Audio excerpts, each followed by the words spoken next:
j'espère que vous allez bien. Aujourd'hui, on se retrouve dans une nouvelle vidéo tag. J'ai été taguée il y a quelques temps par Moody Take a Book, à qui je fais d'énormes bisous. Donc voilà, elle m'a taguée il y a quelques temps et j'ai pris mon temps pour répondre à ce tag. Et voilà, j'espère que ça vous plaira, on y va tout de suite. Alors la première question de ce tag, c'est je renoncerai à un abonnement internet pendant 1 mois pour une première édition de ce livre dédicacé par l'auteur. Pour moi, c'est clair, en fait, il s'agit de Jane Eyre, de Charlotte Brontë. Pour moi, il n'y a pas photo. Si je pouvais avoir une première édition ou une édition signée de sa main, ce serait le pied total, même si franchement, ce serait, je pense, pas possible, n'est-ce pas? Parce que non seulement, ce serait difficile d'avoir un truc signé d'elle de sa main, vu que je ne remonte pas encore dans le temps, c'est pas encore fait. Et en plus, je pense que acheter maintenant une première édition de Jane Eyre, ça doit valoir un peu la peau des fesses. Mais voilà, on peut toujours rêver, les tags sont là pour ça, donc voilà. Le Jane Eyre, c'est vraiment celui que j'aurais aimé voir dédicacé par son auteur.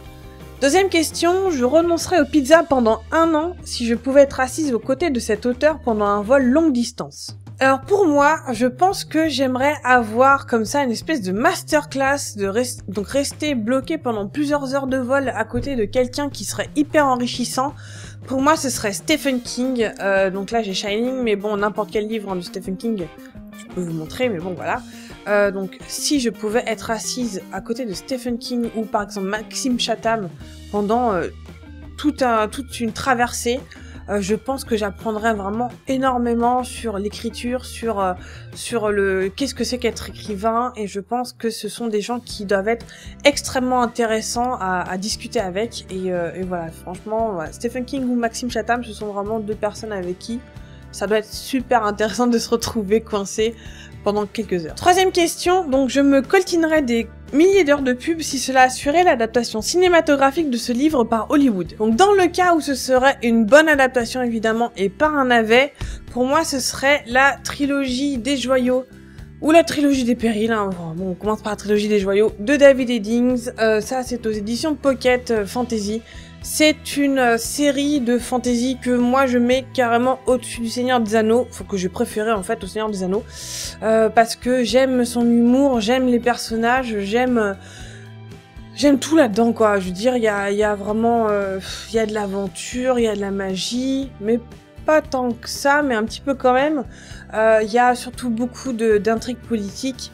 Il y a vraiment des trucs vraiment géniaux dans cette série-là. Et voilà, s'il y avait une saga que j'aimerais voir adaptée, ce serait celle-ci. Quatrième question, je ne lirais jamais plus de nouveaux livres si je pouvais vivre dans le monde de celui-ci. Alors pour moi, en fait, le monde dans lequel j'adorerais vivre, alors évidemment, je crois que Harry Potter, n'importe qui aimerait vivre dans le monde d'Harry Potter, aller à Poudlard, etc.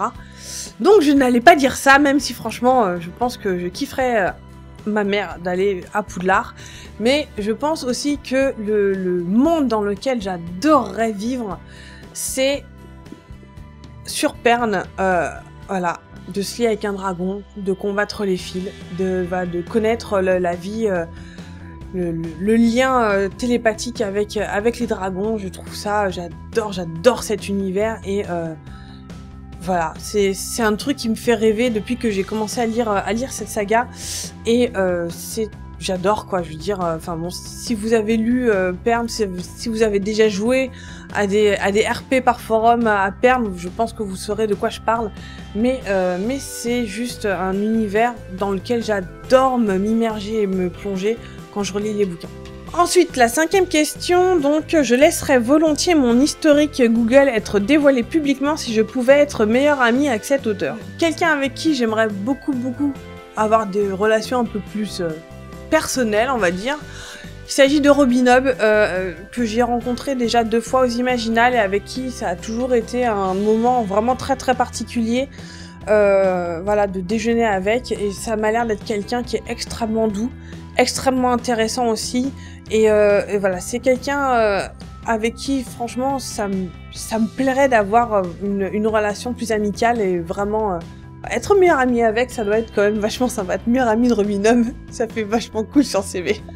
Et pour la dernière question, donc, je donnerais tout ce que je possède à Emmaüs si je pouvais sortir avec ce personnage dans la vraie vie. Alors évidemment, mis à part le chéri qu'on met de côté dans la vraie vie, je pense que celui qui correspondrait à ce tag, donc pour moi ce serait Kyo Sigan de la saga donc Arkham. Ici c'est Signal de la vie, c'est le tome 2, donc c'est de Valérie Simon aux éditions du Virier que vous pouvez trouver donc très facilement. Pour moi Kyo Sigan ça a été un crush, un book crush, mais depuis que j'ai commencé à lire cette saga en fait, et c'est toujours resté très très particulier Kyo. Parce que pendant que j'étais ado, c'était le prénom que je voulais donner à un jour. Si j'avais un petit garçon, je voulais l'appeler Kyo. Parce que voilà, j'aime bien ce prénom et j'adore le personnage. Parce que voilà, c'est tout l'archétype du beau gosse, du magicien, du héros, d'une histoire, même si c'est une héroïne. Hein, je veux dire, le personnage principal de cette saga, c'est une héroïne. Mais c'est un peu le love interest, on va dire, de l'héroïne. Et voilà, j'ai toujours adoré ce personnage et je pense que voilà, si j'avais un moyen de moyenner avec Kyo, c'est quand tu veux. Et voilà, cette vidéo tag est terminée. J'espère que ça vous aura plu, j'espère que ça t'aura plu Moody, n'est-ce pas? Et en attendant, je vous dis à bientôt dans une prochaine vidéo. Ciao!